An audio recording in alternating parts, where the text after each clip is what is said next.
So Kundalini session number 4. This is the one that made me go, okay, so this is gonna be like some real shit.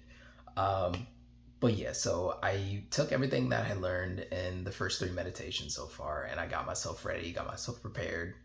I grabbed 4 tea candles. We had some white tea candles that we had from some other things that we were doing, so I repurposed them for this meditation. I set them down in a square formation around me. I lit them all, going counterclockwise with the intent of kind of just opening some things, releasing some gates, any obstacles, any blockages, and then laid down my like energetic triangle around me, and then started to breathe, and then just meditated, counted down, and got back into my meditative space. When I got back down into that cavern, or that dark space, I started seeing these red gems everywhere. And so I was trying to see where it would fit. And so I just put them into the background, like into the scene somewhere. And they fit in my mind space as like eyes on these silhouettes. And so I saw all these silhouettes kind of scamper to that triangular gateway. And at first I didn't know what to make of it because I wasn't 100% certain that I was in like my specific space. There's always that one little portion of me that's like, am I getting played? Is there something that I can't see or that I'm not noticing going on? So I took a second when I saw like the eyes and everything and saw them like taking on the form of like silhouettes. I stepped away from the space, and I have this specific thing that's kind of like a database from all the lives that I've lived where I can consult if there's something going on, if there's something that seems off, if I just need some information. So I consulted that to see, okay, is this me? Is this like my personal energy? Or is this like a foreign energy that I need to be careful with? Or is this like a darker energy that I need to be careful with? And I got that it was my energy. This is something that's personalized. It's not like there's some attachment or some entity or some darker energy at play. So with knowing that, I felt comfortable, and I was like, all right, let's get back into it. So I saw all of them standing around, like all these like silhouettes with these red gem eyes sitting around the opening to the gateway. So I went over, sat by it, and then figured, all right, let's do it. Let's jump in. So I jumped into that white space, didn't fall far, didn't make it far at all, because I already saw the snake, that serpent, that albino serpent from session 3 rising up. So I was like, okay, I don't really have to do much at all. It's already coming up. So I got back out and stood into that dark cavern with all those silhouettes around me, and I saw the white albino serpent rise up, break beyond the gateway, and just like kind of sit there for a second and seemingly taking in the space. And for a second there, I thought I saw it open its mouth, which threw me off because I was like, you didn't have a mouth the first time. Why do you now have one? This seems like it might be a little sketchy. But then as I noticed, I realized it wasn't a mouth. It was actually splitting into like different snakes. So I saw its head split. And so there were 2 heads, kind of like a Hydra type situation going on. And as they went around the room, I saw another couple heads split off from that. So there were just these different branches that were coming off of the main serpent. And everywhere that it went around the room, I saw it light up the space that I was in with like this rainbow light again. And then soon it encompassed the whole space. And I stopped and thought about, why red gems? Like, why was I seeing red in this space before? And I was thinking, maybe that's just how I had to see my root chakra space for the time being. But red gems, red usually associated with that space for me. I was like, okay, I'm pretty sure this is my root chakra. And I'm pretty sure now I have this Kundalini energy active in this chakra. But yeah, I sat there for a second, because I was looking at the main body of this like Hydra Kundalini serpent energy, and it wasn't really doing much. And I was thinking, well, what's next? So all this energy is encompassing me. It's filled up the space. What do I do now? And then I remembered, okay, envision the channel, like focus in on the different nodes, on the different chakras, and on the channels that connect them.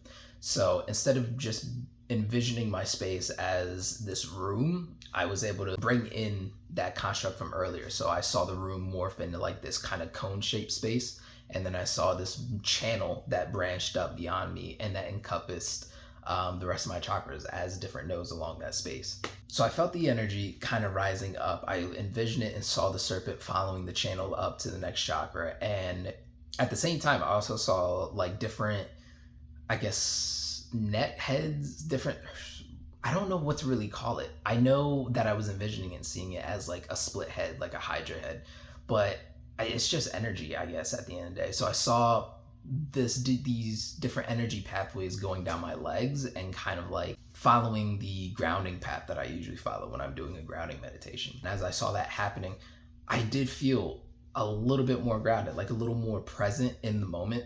Not like crazy, not like, oh my God, this is a whole new sensation, but like a slight noticeable difference of, okay, I'm feeling a little more. So yeah, I felt that. And then I started to feel kind of an energy following a more helical path. I don't know how to explain it because I didn't see it. I more felt it than anything else. But I felt energy kind of like swirling up around me. What I actually saw specifically was the white like serpent following that main channel rising up.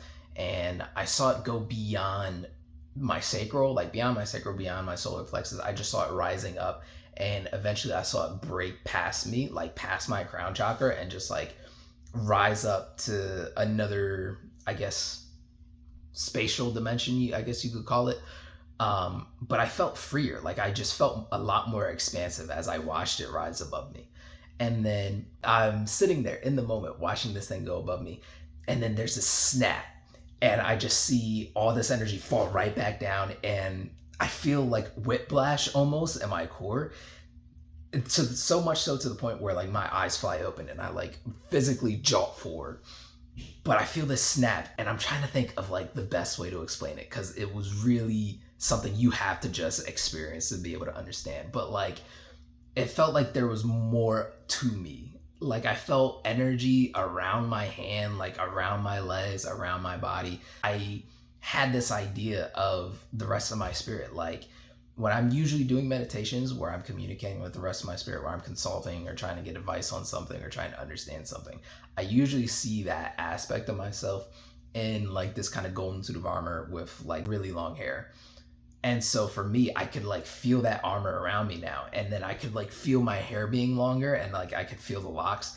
It was such a weird experience, but it was really cool. I had like a really tiny conversation with the rest of my spirit while I had it kind of fully embodied. The conversation was something along the lines of like, we're going to have to get better at integrating. Listen, if this whole Kundalini process is nothing more than just a way to embody and integrate more of your spirit, I consider that a success. I consider that valid. I consider that a good use of time and a good spiritual practice. And I'm not going to be mad at that. Like at the end of this, I'm probably not going to be levitating or moving stuff in my mind or nothing. And I'm okay with that. I'm okay where if all this does is just kind of help me expand a little more spiritually, I'm cool with that. But yeah, so I try to get back into like just the meditation, just feeling the energy of like the Kundalini energy. I try to see if I can focus back into my sacral because I hadn't really seen it engulf the sacral like I saw it engulf the root. And I did that for a couple minutes. It just didn't feel right. It didn't feel like the right time. It felt like for that session, I got exactly what I needed to get. So I just ended it and I let that be that.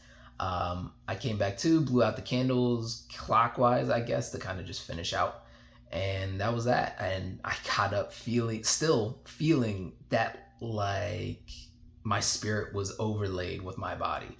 And that was really cool.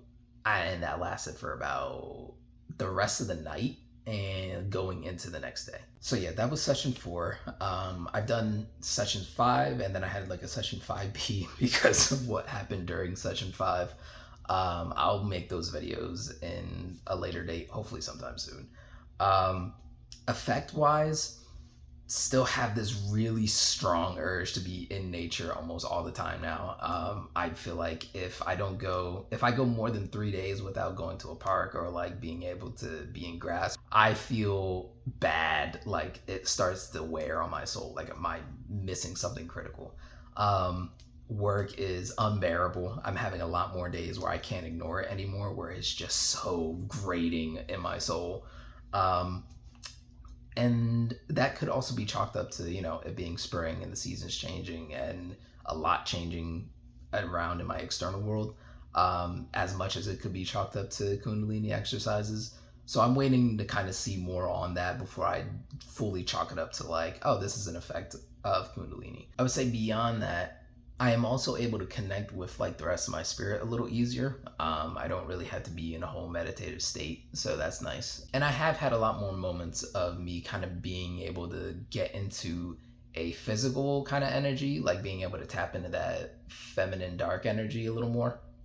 And so that's been nice. But again, I can't completely definitively say that's a result of me working on that Kundalini energy and having that now in my sacral space, or if that is just a result of other external influences. But stay tuned. We'll find out.